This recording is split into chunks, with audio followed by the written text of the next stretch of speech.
Now I want to try a progression that's a little bit different in sound, and the same concepts apply, you know, following the chords and all that, but let's try to get a different sound from those other ones that we had before. Progression's going to look like this: A minor,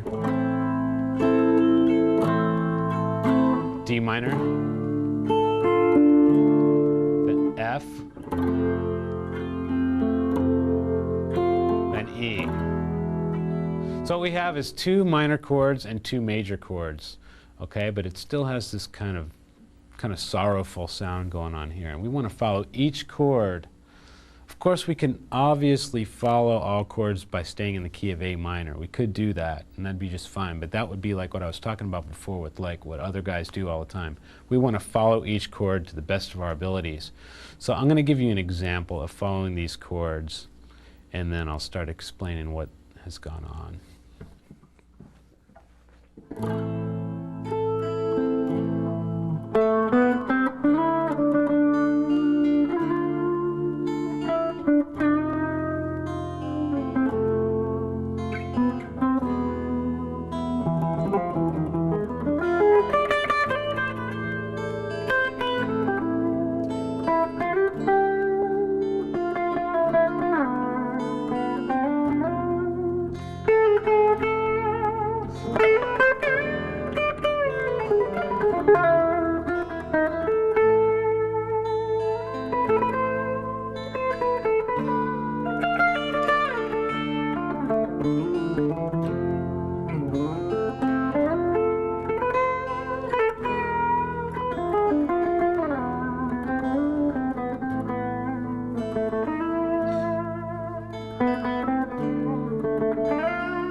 Okay, that's so typical of the way I would play. So if anybody cares about the way I would particularly play, learn exactly what I just did. Those are the most common ways that I follow a chord. These chords that we just played, that's just what naturally comes out. And let's start to break that down a little bit. A minor chord comes up. Basically, you can use your notes in your A minor scale or A arpeggio. A minor would look like this.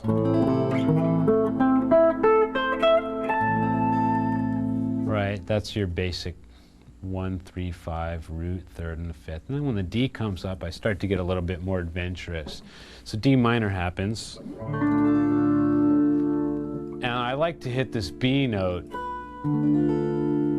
over D minor, which has a really exotic sound.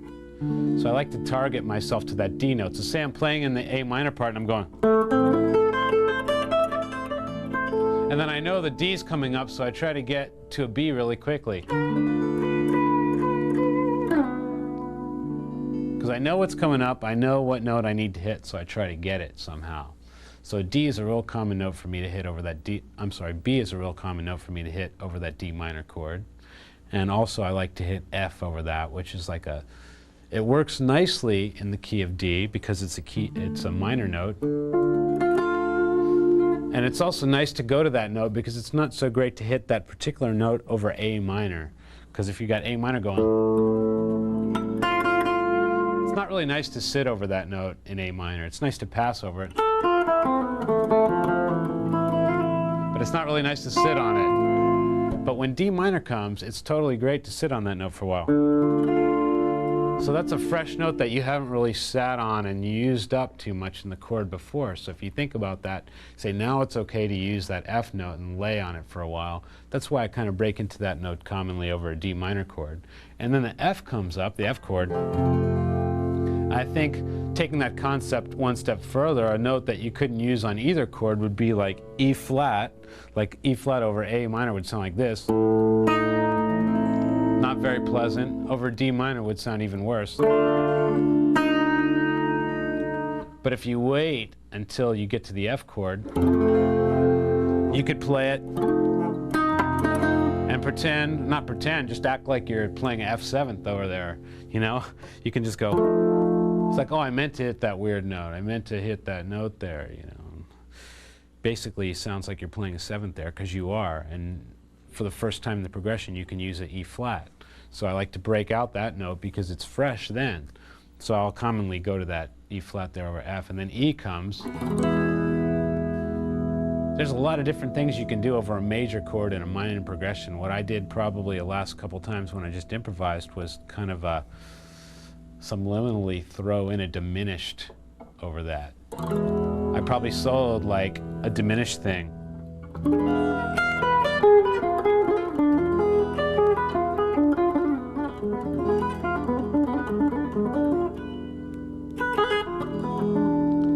Thing about a diminished chord, if you play it over like E major in this progression, 3 of the notes are going to be perfect. Like that's like an E7. The only note that's kind of out there is F over E. But if you use it kind of as a passing note, it's going to really just sound exotic. So when the E comes up,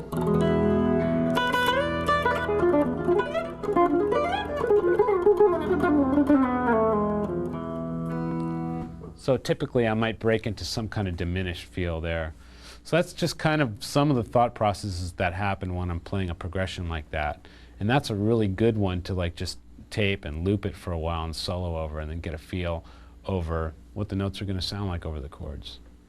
When you're confident about the notes that you choose, you can just bang, hit them like you're just rip someone's head right off with it. You know, if you're aware of the note, that's all that much more strength you're going to have when you dial into that note. You know, so just be aware and wake up.